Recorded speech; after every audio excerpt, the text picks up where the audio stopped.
Hi, my name is Sean Glovier, and I'm running for Kennedale ISD School Board Place 1. I wanted to have a quick conversation here around the usage of Zoom in the classroom. Maybe you're aware, maybe you already know where I'm going with this, but over the weekend here, I did my coffee chat with Kennedale News, put on by Jeff Navarez, with my opponent. And quite frankly, it could have gone a little bit better, I think, for Anthony. There were some technical issues that he was struggling with, so I just thought I'd take an opportunity to kind of walk you through what um, just different ways you can use the Zoom platform. Right? If you haven't used Zoom before, or maybe you're not familiar with the virtual setup like this.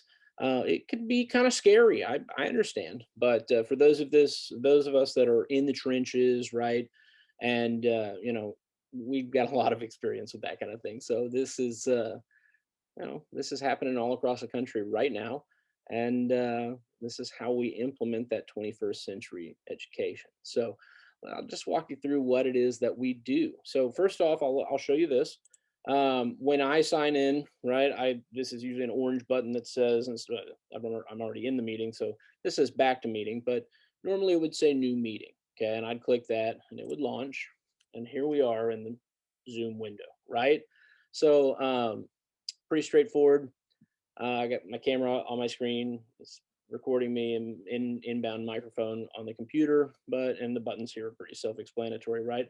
I can mute myself. Um, you can stop your video if you're like my students who prefer to turn their video off so that they can play their PlayStation, right?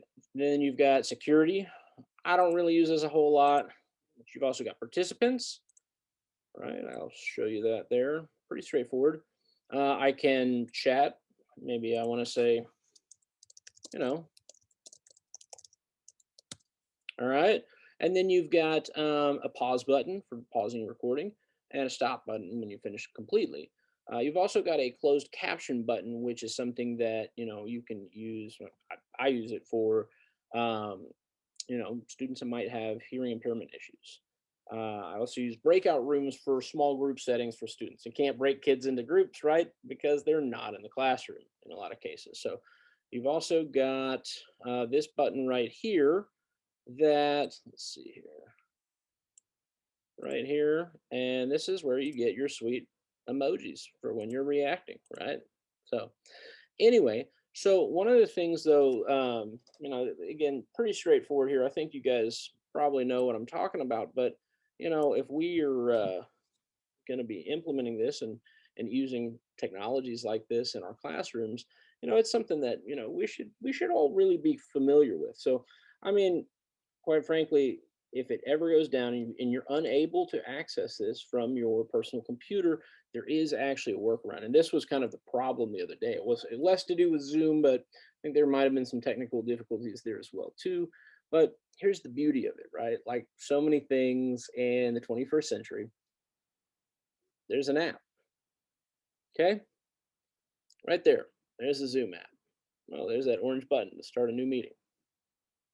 You know, just go in here, go to your Zoom link, and as you can see right here, I've entered my own waiting room. So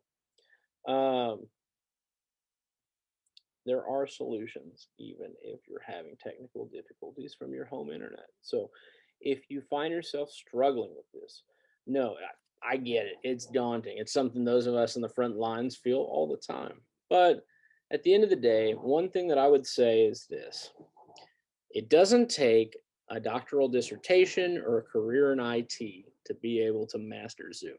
All right. So, if you have any questions about it, how to use it, um, I'm happy to help at any point. Message me at Glovier for KISD, and maybe we can screen share and I'll walk you through it. Remember now, early voting has started, so get yourself down to the polls and vote. I'm Sean Glovier, and I approve this message.